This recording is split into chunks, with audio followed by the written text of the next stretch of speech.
Hi friends, how are you all? రండి, మనం ఈరోజు ఒక కొత్త టేస్టీ అండ్ హెల్దీ రెసిపీని చూసేద్దాం. చూస్తున్నారుగా, ముందైతే బెల్లం తీసుకొని అందులో నీళ్లు పోసి స్టవ్ పై పెట్టి బెల్లం పూర్తిగా కరగనివ్వాలి. బెల్లం పాకం రావాల్సిన అవసరం లేదండి, అలాగని మరగాల్సిన అవసరం కూడా లేదు. జస్ట్ బెల్లం కరిగాక దించేస్తే సరిపోతుంది.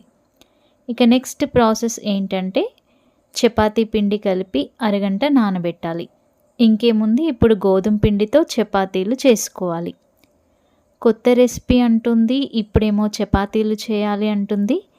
దీనికి ఏమైనా పిచ్చి పట్టిందా అనుకోకండి. ముందు మీరే చూడండి ఇంకా ఏం చేస్తున్నామా అని. పెనం వేడైంది కదా, ఇక రెడీగా ఉన్న ఈ చపాతీలను కాల్చుకుందాం. ఫ్రెండ్స్, మర్చిపోయాను, నా ఛానల్ని కనుక మీరు ఫస్ట్ టైం చూస్తున్నట్లయితే సబ్స్క్రైబ్ చేసుకోండి. ఈ వీడియో కనుక నచ్చినట్లయితే లైక్ చేయడం అస్సలు మర్చిపోవద్దు. ఇప్పుడు మనం తయారు చేస్తున్న ఈ వంటలో 2 రకాల రెసిపీలు దాగున్నాయండి. ఈ 2 రకాల వంటలు కూడా ఒక ఫెస్టివల్కి తయారు చేస్తారు. సో 2 కూడా స్పెషల్ రెసిపీలు అన్నమాట. చూస్తున్నారు కదా, చపాతీని నెయ్యి వేస్తూ 2 వైపులా చాలా చక్కగా కాల్చుకుంటున్నాం. వీటి పేర్లు ఏంటి అనేది నేను తర్వాత చెప్తానండి, మీరు అప్పటి వరకైతే వీడియో చూస్తూ ఉండండి. ఇందాక వీడియోలో మీరు పెద్ద గమాలనైతే చూసుంటారు కదండి, అండ్ దాని పక్కనే రెడీగా ఉన్నటువంటి బెల్లం పానకం కూడా చూసుంటారు కదా. ఇప్పుడు కాల్చిన చపాతీని ఈ గమాలలో వేసుకుందాం.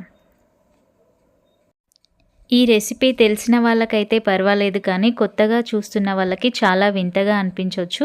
చూడండి, చాక్తో ఇలా హోల్స్ చేసుకోవాలి చపాతీకి. ఇలా హోల్స్ చేసుకున్న చపాతీ పైన మనం ముందుగా రెడీ చేసి పెట్టుకున్నటువంటి బెల్లం పానకంని వేయాలండి. దాని తర్వాత మళ్ళీ ఒక చపాతీ దానిపై వేయాలి. సేమ్ ప్రాసెస్లో మళ్ళీ హోల్స్ చేసుకోవాలి, మళ్ళీ పానకం వేయాలి. సేమ్ ఇదే ప్రాసెస్లో చేసుకున్న పిండినంతటిని చపాతీలు చేసుకోవాలి. దాని తర్వాత ఒకదానిపై ఒకటి వేస్తూ చాక్తో రంధ్రాలు చేస్తూ బెల్లం పానకం వేసుకోవాలి. ఇందులో 2 రకాల రెసిపీలు దాగున్నాయని చెప్పాను కదండి. సో ఇది ఫస్ట్ రకమైన రెసిపీ అండి. దీని పేరు సొంగరొట్టె. ఈ పేరు మీరు ఎప్పుడైనా విన్నారా? అండ్ వింటే ఇది ఏ ఫెస్టివల్కి తయారు చేస్తారు అనేది మీకు తెలిస్తే నాకు కామెంట్ చేయడం మర్చిపోవద్దు ఫ్రెండ్స్. ఇలా చపాతీలు కాలుస్తున్నప్పుడే ఒకదానిపై ఒకటి వేస్తూ హోల్స్ చేస్తూ దానిపైన బెల్లం పానకం వేస్తూ ఉంటే చపాతీలన్నీ కూడా సాఫ్ట్గా అయిపోయి బెల్లం పానకం చక్కగా పట్టుకొని టేస్టీగా ఉంటాయండి ఈ సొంగరొట్టెలు. మా ఇంట్లో మేము ఈ ఫెస్టివల్ కోసం 2 కేజీల గోధుమ పిండినైతే కలిపామండి. అందుకే చాలా టైం తీసుకుంటుంది. నేను ఇందాక చెప్పాను కదండి, ఇందులో 2 రెసిపీలు ఉన్నాయని చెప్పేసి. సేమ్ ఫెస్టివల్కి చేసేటువంటి 2 రెసిపీలు అండి ఇవి. సో మీకు కనుక ఆ ఫెస్టివల్ తెలిస్తే కామెంట్ చేయమని చెప్పాను కదా ఫ్రెండ్స్. సో సెకండ్ రెసిపీ ఏంటంటే దాని పేరు వచ్చేసి మలీదా ముద్దలు. అవునండి, మలీదా ముద్దలు. పేరు కాస్త కొత్తగా ఉంది కదా.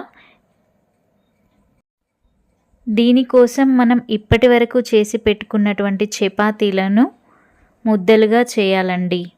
సో అందుకని దాన్ని చిన్న ముక్కలుగా చేసుకోవాలి. ప్రాసెస్ అంతా చూస్తున్నారు కదా ఫ్రెండ్స్. చపాతీలు చూడండి, బెల్లం పానకంతో కలిసి ఎంత సాఫ్ట్గా తయారయ్యాయో. ఇప్పుడు చేసే లడ్డూలు ఫెస్టివల్ కోసమే కాదండి, మనం హెల్త్ కోసం కూడా ఈ చపాతీలు చేసుకోవచ్చు. గోధుమ పిండి బెల్లం కలిపితే హెల్త్కి చాలా మంచిది. కూరగాయలు ఏమీ లేనప్పుడు, కర్రీ చేసుకునేంత టైం లేనప్పుడు చపాతీలు చేసుకొని మనం కూడా బెల్లం పాకంతో ఈ చపాతీలు చేసుకోవచ్చు. కావాలంటే లడ్డూలు కూడా చేసుకోవచ్చు.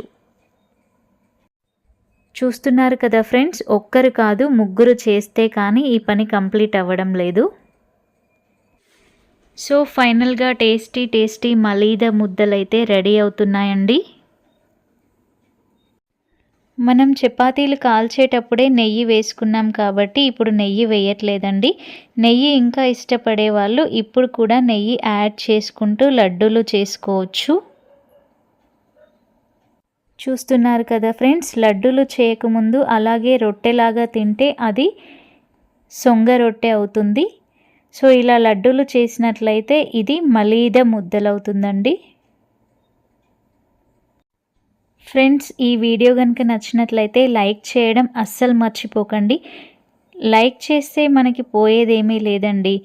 ఈ వీడియో ఎక్కువ మందికి షేర్ చేయబడుతుంది అంతే. దీనివల్ల ఈ రెసిపీ అనేది ఇంకా కొంతమందికి రీచ్ అవుతుంది. ఫ్రెండ్స్, మీరు లైక్ చేయడం వల్ల ఇది నాకు ఎంకరేజ్మెంట్గా కూడా ఉంటుంది. నేను ఇంకా వీడియోస్ తీయడానికి ఇది తోడ్పడుతుంది. Thanks for watching. Please subscribe our channel.